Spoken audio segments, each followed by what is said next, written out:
நான் வேலூர்ல என்னுடைய நண்பர் முன்னாள் மத்திய அமைச்சர் அழகிரி அவர்களுடைய மகன் உடல்நிலையை பற்றி விசாரிக்க வந்தேன். பெட்டர் ஆயிட்டு கண்டிப்பாக கூடிய விரைவில் குணமாக்கி விடுவார்.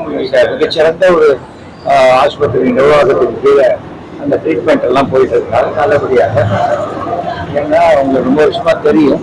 ஸோ நமக்கு எப்போதுமே சந்தோஷத்துல ஒரு ஒருத்தர்கிட்ட போய் நம்ம அந்த அவங்களோட பங்கெடுக்கிறத விட அவங்க கொஞ்சம் மன கஷ்டமாக இருக்கும்போது நம்மளுடைய ஒரு ஆதரவை தெரிவிக்கிறது ரொம்ப சிறந்த பொண்ணு.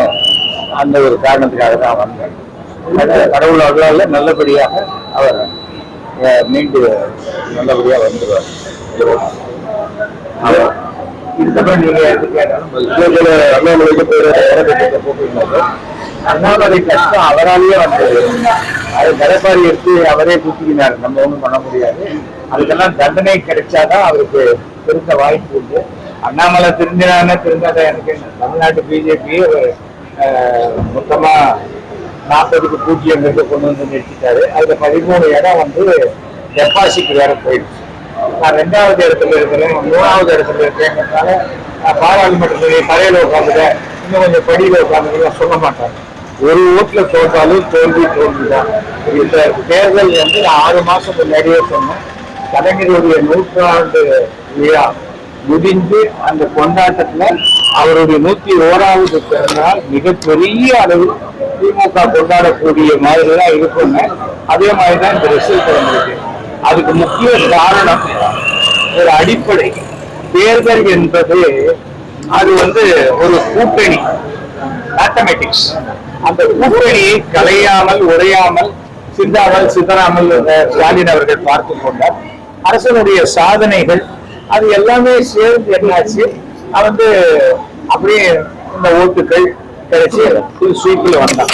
பாண்டிச்சேரி உட்பட 40க்கு 40 என்பது இன்னைக்கு என்டிஏ கூட்டணி வந்திருக்கு. இந்தியா கூட்டணிக்கு இன்னைக்கு ஒரு பெரிய கௌரவம் ஈக்குவலான ஒரு இடத்துக்கு வந்ததுன்னா அதுக்கு முக்கிய திமுகவுடைய உழைப்பு, ஸ்டாலின் உழைப்பு, அந்த பிளானிங் தான் வந்திருக்கிறது. ஆனா நான் அப்பவே சொன்னேன், தமிழ்நாடு பிஜேபி அண்ணாமலை தலைமையில் ஒரு 0 தான் அப்படின்னா அந்த 0 நிரூபணமாயிருக்கு. அதே சமயத்தில் மோடி அவர்கள் 3வது முறையாக இந்தியாவினுடைய பிரதமராக வருவாங்க. அதுவும் நடந்திருக்கு. அவ்வளவுதான். அதுக்கு மேல இதுல எனக்கு பர்சனல் ஆதாயமோ இழப்போ எதுவுமே கிடையாது. நான் ஜோ அவர்கள் என்னுடைய மானசீக ஒரு 6 குதிரை ஓடுதுன்னா எந்த குதிரை ஜெயிக்கும், எந்த குதிரை நொண்டி அடிச்சு விடும் அப்படிங்கிறத நாம பார்க்கணும். இந்த தமிழ்நாடு பிஜேபிங்கிற குதிரை அப்பவே குப்பை கவுந்துருச்சு. என்றைக்கு தமிழ்நாடு பிஜேபி அதிமுக கூட்டணியை முடித்துக் கொண்டதோ அண்ணாமலையினுடைய ஒரு ஐடியாவினால அன்னைக்கு அதனுடைய எதிர்காலம் தெரிஞ்சு போச்சு. அவ்வளவு. பிஜேபி நோட்டை விட கம்மியா தான் வாங்க. தமிழ்நாட்டுல பிஜேபி இல்லைன்னு சொன்னீங்க. நீங்க 14% ஓட்டு வாங்கிருக்காங்க.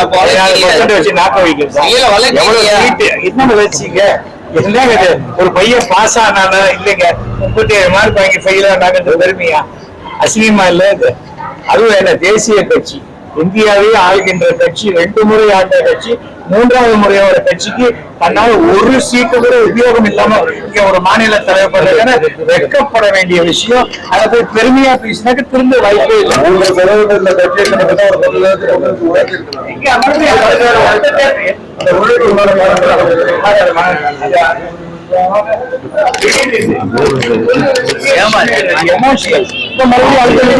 மறுபடியும் 2க்கு போயிடும், 1.5 போயிடும். என்ன பண்ணுவீங்க?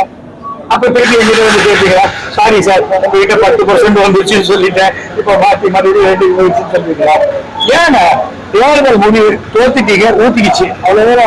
அதையும் அதிகத்துக்கு மனசு இல்லைன்னா நீங்க எப்ப திரும்புவீங்க? அதுக்கு சொல்றேன். இந்த 14% கூட கூட்டணினால வந்த கூட்டணி இருந்ததுன்னா கண்டிப்பா ஒரு 7 சீட்டு 8 சீட்டு 10 சீட்டு ஜெயிக்கிறாங்கன்னு சொல்றாங்க. இந்த 10 சீட்டு என்டிஏ கூட்டணிக்கு வந்ததுன்னா இன்னும் கௌரவமாகத்தானே இருக்கும். அதை உதவி செய்யறதுக்கு துப்பு இல்லை. நான் 1.5% அதிகமா வாங்கிட்டேன், இது வாங்கிட்டேங்கிறது அது என்ன? அப்ப 13 இடத்துல உங்களுக்கு இது போச்சு இல்ல, டெபாசிட் போச்சு இல்ல, அதை கூட அப்படின்னா உன் கேண்டிடேட்டே தப்புன்னு தெரியுது இல்ல. அதெல்லாமே சரி பண்ண விட்டுட்டு யாரு பிரச்சனை பாடுறதுல வந்திருக்காங்க? 2 பேர். ஒண்ணு சௌமியா அன்புமணி, ஒரு 10,000 கணக்குல டிஃபரன்ஸ். இன்னொன்னு விஜயகாந்தோடைய மகன் 500 சொச்ச ஓட்டு. அதுதான் நிஜமாகவே வெற்றி கோட்டுக்கு அருகில் உள்ளது. இதெல்லாம் 1.5 லட்சம் ஓட்டுக்கு இருக்காரு. மாநில தலைமையோட முடிவு தப்புன்றீங்களா? நான் சண்டை போட வரல. நான் என்னுடைய கருத்தை மட்டும்தான் சொல்லுவேனே தவிர ஒவ்வொருத்தருக்கும் ஆசைக்கு எல்லாம் பேசுறதுக்கு நான் வரவே இல்லை. இது என்னுடைய கருத்து. இதை சரி செய்து கொண்டால் நம்ம திருந்த வாய்ப்பு உண்டு. இல்ல இல்ல நான் ஒரு செகண்ட் தான் லேட்டா வந்தேன், 2 செகண்ட் தான் லேட்டா வந்தேன்னா அப்படியே லேட்டா தான். பத்திரிகை சுதந்திரம், பத்திரிகையாளர் மீது நடத்தக்கூடிய தாக்குதல், இதை எப்படி சார் பாக்குறீங்க? பத்திரிகை சுதந்திரம், பத்திரிகையாளர் மீது நடத்தக்கூடிய தாக்குதல், ரெண்டுத்தையும் எப்படி பாக்குறீங்க? ரெண்டுமே சார், சுதந்திரம் என்பது நான் என் பேக்கெட்டுக்குள்ள கை விடுறது சுதந்திரம். எல்லாரும் பேக்கெட்டுக்குள்ளே கை விட்டு இந்த சுதந்திரம் கூட கிடையாதுன்னா பழிச்சுன்னு 4 இடத்துல அடி விழத்தான் செய்யும். அது யாரா இருந்தாலும், பத்திரிகையாளராக இல்லை, எந்த இடத்துலையுமே எல்லா சுதந்திரத்துக்கும் ஒரு கோடு இருக்கு. அந்த கோட்டை தாண்டும் போது அதுக்கு உண்டான விளைவுகள் யாராவது இருந்தாலும் அது வரத்தான் செய்யும். எதிர்கட்சிகள் கேட்க தவறுன கேள்வியில தான் இவரும் கேட்டாரு, சோமசங்கர் கேட்டாரு. எனக்கு சவுசங்கர் அந்த மேட்டர் நான் சோசியல் மீடியால ரொம்ப இருக்கிறது. எதிர்கட்சிகள் கேட்ட கேள்வியை கேட்டாங்கன்னா அதுக்கு என்ன பதிலோ அந்த பதில் சொல்லியிருக்காங்க, அவ்வளவுதானே. நீங்க எங்கிட்ட கேக்குறீங்க? நானா சவுசங்கர் அரெஸ்ட் பண்ணி வச்சேன்? நான் வைக்கவே இல்லை. என்ன ஏன் கேக்குறீங்க? முக்தார் சார் பார்க்க முடியல.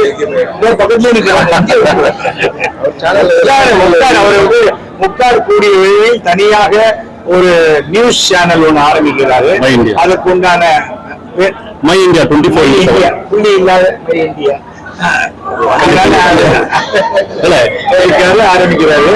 அதுக்கு உண்டான வேலைகள்ல இருக்காரு. அதுல வேலூர்ல மெயின் ஆபீஸும் சென்னையில பாக்கிய விஷயங்களும் செய்யறாங்க. கருத்து சுதந்திரம் முழுமையாக பறிக்கக்கூடாது, அது சுதந்திரமா செயல்படணும், எந்த அழுத்தம் இருக்கக்கூடாது. அந்த அடிப்படையில் தான் மை இந்தியா 24x7 தொலைக்காட்சி விரைவில் ஆரம்பிக்கும். அடிப்படையா கருத்து சுதந்திரத்துல ஒரு விஷயம் இருக்கு சார்.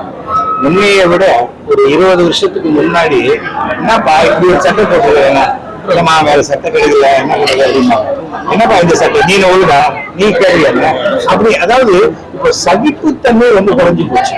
டாலரன்ஸ் லெவல் 0 ஆயிடுச்சு. பத்திரிகையும் இல்லை, எல்லா இடத்துலயுமே அப்பா மகனாக இருக்கட்டும், கணவன் மனைவியாக இருக்கட்டும், சகோதர சகோதரர் எல்லாத்தையுமே அது குறைஞ்சு போச்சு.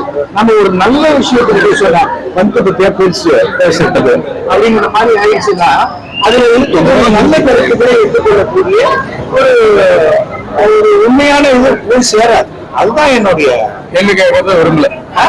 யாருமே தன்னை எதிர்த்து எந்த கேள்வியுமே கேட்கக்கூடாதுன்னு நினைக்கிறேன். இப்போ எனக்கும் அண்ணாமலைக்கும் என்ன சண்டை? ஒரு சண்டை வாக்கியா வரப்பு தவிராக அவர் என் பையன் வயசு.